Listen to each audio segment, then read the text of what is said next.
কি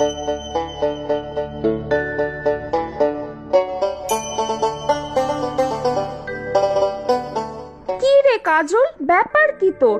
এতগুলো অর্ডারের মাল পড়ে রয়েছে আর রোজ দেখি তুই দেরি করে আসছিস। আসলে বাড়িতে একটু কাজ ছিল দিদি। এইসব অজুহাত কিন্তু আমি একেবারেই শুনবো না। কি ভেবেছিস কি তুই এতগুলো অর্ডার আমি তোদের ওপর ভরসা করে নেই, আর সেখানে তোরা যদি এভাবে ফাঁকি দিস কারখানা চলবে কি করে? আসলে মায়ের শরীরটা ভালো যাচ্ছে না, ভাইটাও ছোট। বাবা বেঁচে থাকতে ডাল ভাত জুটে যেত, কিন্তু এখন সেলাইয়ের কাজ করে যে কটা টাকা পাই মায়ের ওষুধ কিনতেই চলে যায়। সব বুঝতে পারছি, কিন্তু আমি বা একা হাতে কতদিন সামলাবো বল? আর হবে না দিদি, কাল থেকে আমি সময় মতো আসবো। ঠিক আছে, যা কাজে বস, অনেক কাজ বাকি পড়ে আছে।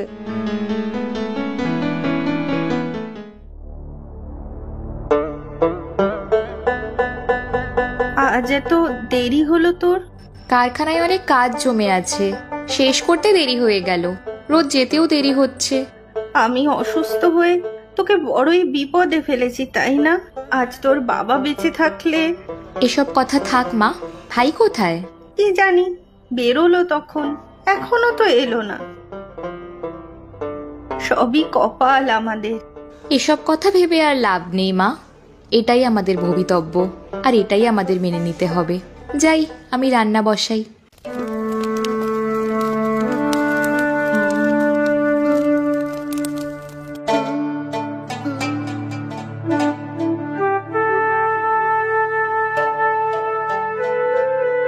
এই দিদি, খুব খিদে পেয়েছে, খেতে দে। সারাটা দিন থাকিস কোথায়? হাত মুখ ধুয়ে আয়, আমি মাকে খেতে দিয়ে তারপরে ভাত বাড়ছি। সারাদিন এধার ওধার কোথায় ঘুরে বেড়াস বলতো? স্কুল থাকলে সারা সকাল আগে স্কুলেই কেটে যেত। আমি জানিস তো দিদি, মাঝে মাঝে স্কুলের গেটের সামনে গিয়ে দাঁড়িয়ে থাকি। তোর স্কুলে যেতে খুব ইচ্ছে করে, তাই না? তা তো করে, কিন্তু টাকা না দিলে স্কুলে ঢুকতে দেবে না বলেছে।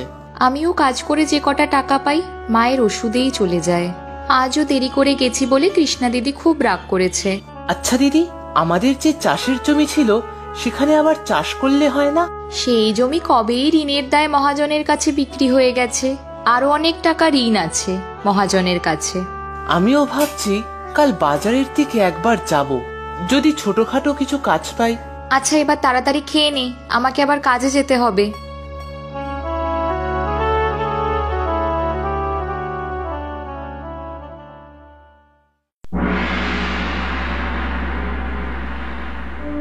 কাজল, কাজল, বাইরে আয় একবার।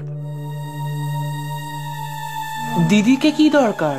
ডাক তোর দিদিকে, তোর দিদির সাথে কথা আছে। ডাক ডাক, এত সময় নেই আমার। বলি, আমার টাকাটা কবে পাবো? আর কদিন বাদেই দিয়ে দেব, একটু অসুবিধা চলছে। কদিন কদিন করে তো 1 বছর পার হয়ে গেল, আর তো অপেক্ষা করা যায় না। আসলে মায়ের শরীরটা ভালো যাচ্ছে না, তাই ডাক্তার, ওষুধ এসবের পেছনে আমি যা রোজগার করি তার অনেকটাই চলে যায়। ভাইটারও স্কুল বন্ধ হয়ে গেছে টাকার অভাবে। এসব শুনে আমি কি করব বলতো? আমার টাকা চাই, ব্যাস। তোর বাবা জমি বন্ধক রেখে টাকা ধার নিয়েছিল, সেই টাকা ফেরত দিতে পারেনি। তারপরে আবার এই বাড়ি বন্ধক দিয়ে টাকা ধার নিয়েছিল। আমাকে আরেকটু সময় দিন, আমি ঠিক এই টাকা ফেরত দিয়ে দেব। তোর বাবা নেই, তাই দয়া করে তোদের এখানে থাকতে দিয়েছি। 1 সপ্তাহ সময় দিলাম, এর মধ্যে টাকা না পেলে তোদের বাড়ি থেকে বার করে দিতে বাধ্য হব। কথাটা মনে রাখিস। কি রে, আজও দেরি? আসলে সকালবেলা। আমি কোনো কথা শুনতে চাই না। তোর যদি এত অসুবিধা থাকে তাহলে তোর আর এখানে আসার দরকার নেই। আমাদেরও তো অসুবিধা হয়, তাই তো? এতজনের সংসার চলছে তো এই কারখানার উপর ভরসা করি। আর হবে না দিদি। এই কথা তো রোজই শুনছি, কাজে তোর একেবারেই মন নেই। ঠিক মতো অর্ডার ডেলিভারি দিতে না পারলে আর কেউ অর্ডার দেবে ভেবেছিস? কি ব্যাপার কৃষ্ণা, এত চেঁচামেচি কেন? কি হয়েছে?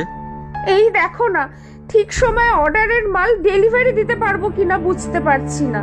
কেন, কাঁচা মাল কম পড়েছে? শহরে যেতে হবে বুঝি?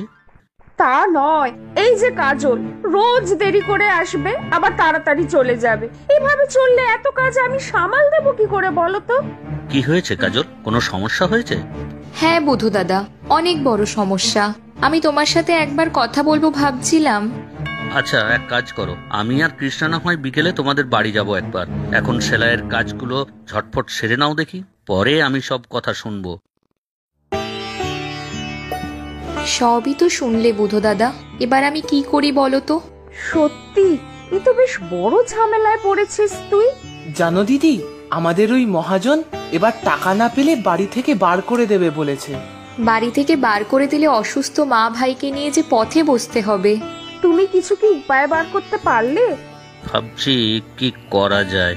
তোমাদের একটা চাষের জমি ছিল বললে, সেটার কি কিছু করা যায়? না না, সে তো বাবা বেঁচে থাকতেই ঋণের দায় মহাজনের কাছে বিক্রি হয়ে গেছে। ঠিক আছে, আমি একটু ভেবে দেখি কি উপায় বার করা যায়। তোমরা আমাদের বাড়িতে প্রথমবার এলে, একটু যে তোমাদের যত্ন আত্তি করব সেই উপায়ও নেই। তোমরা ডাব খাবে? দাঁড়াও, তোমাদের জন্য দুটো ডাব নিয়ে আসি।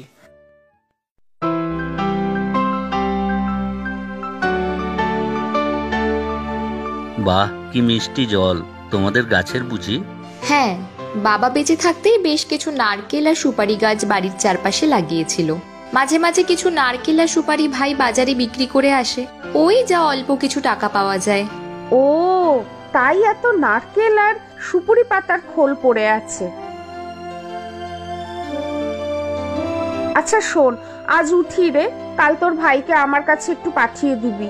মাসিমার জন্য কিছু ওষুধ আমি কিনে পাঠিয়ে দেব। না না দিদি, তুমি আবার কেন? আমার কারখানায় যারা কাজ করে তারা আমার পরিবারের মতো। একজনের বিপদে তো আরেকজনই সাহায্য করবে নাকি? ঠিক আছে, তুমি যা বলবে। আর বুধো দাদা, কিভাবে বাড়িটা বাঁচানো যায় দেখো, না হলে সত্যিই পথে বসবো।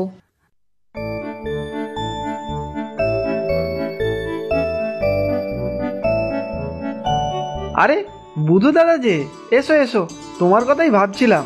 কেন গো বলাই দাদা, নতুন কিছু রেঁধেছো বুঝি?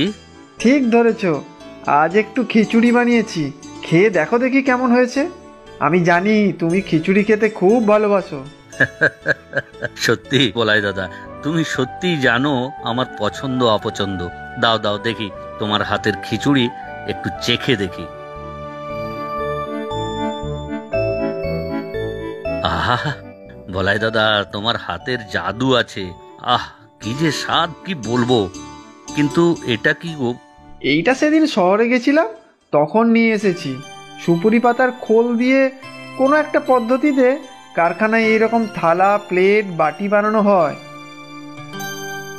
নারকেলের পাতা দিয়ে চাটাই, নারকেলের মালা দিয়ে বিভিন্ন ধরনের শৌখিন বাটি নাকি বানানো হয়।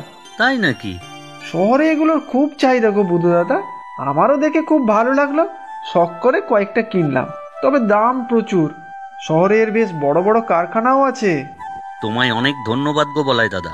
ধন্যবাদ কেন? তুমি এই খিচুড়ি খেয়ে আমাকে ধন্যবাদ দিচ্ছ? এই না না, সে অন্য ব্যাপার, তোমাকে পরে বলছি। আজ উঠি গো। আরে হলোটা কি বলো তো? বলবো বলবো, সব বলবো, আজ আসি। আসতে পারি? আরে বুধো যে, কি খবর? এসো এসো, বসো।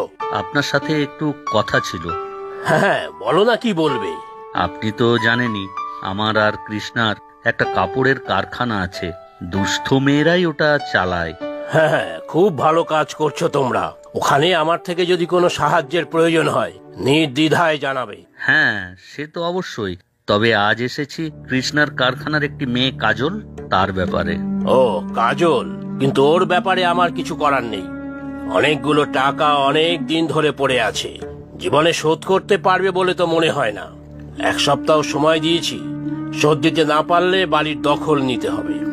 সে তো জানি, তবে মেয়েটা খুব গরিব, কিন্তু পরিশ্রমী, একার হাতেই সংসার টানছে।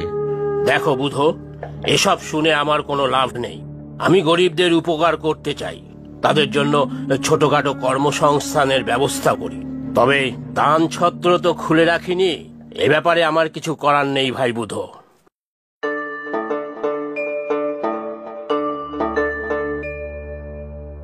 কাজল, কাজল, কোথায় গেলি রে? দিদি, বুধো দাদা, তোমরা? কাকাবাবু আপনি? আমি তো বললাম আর কটা দিন পরেই আপনার সব টাকা মিটিয়ে দেব। কাজল, তুমি দুটো চেয়ার বাইরে দাও, কিছু কথা আছে আমাদের তোমার সাথে। দেখো কাজল, আমি যে তোমাদের কাছে টাকা পাই তা আজ অব্দি সুদে আসলে বেশ অনেক টাকাই হয়েছে। অতগুলো টাকা তো আর আমি ছেড়ে দিতে পারি না। আমি সব টাকা দিয়ে দেবো কাকা বাবু। না না কাজল, তুমি আগে আমাদের কথাটা শোনো। আমার কাছে বুধো ভাই একটা প্রস্তাব নিয়ে এসেছিল। সেই প্রস্তাবে যদি তোমরা রাজি থাকো তাহলে আমার কোনো আপত্তি নেই। মানে কি প্রস্তাব? আমি বলছি, উনি এই গ্রামে একটা কারখানা খুলবে ভাবছেন। সেই ব্যাপারে তোকে একটু সাহায্য করতে হবে। কারখানা খোলার ব্যাপারে আমি আবার কি সাহায্য করতে পারি?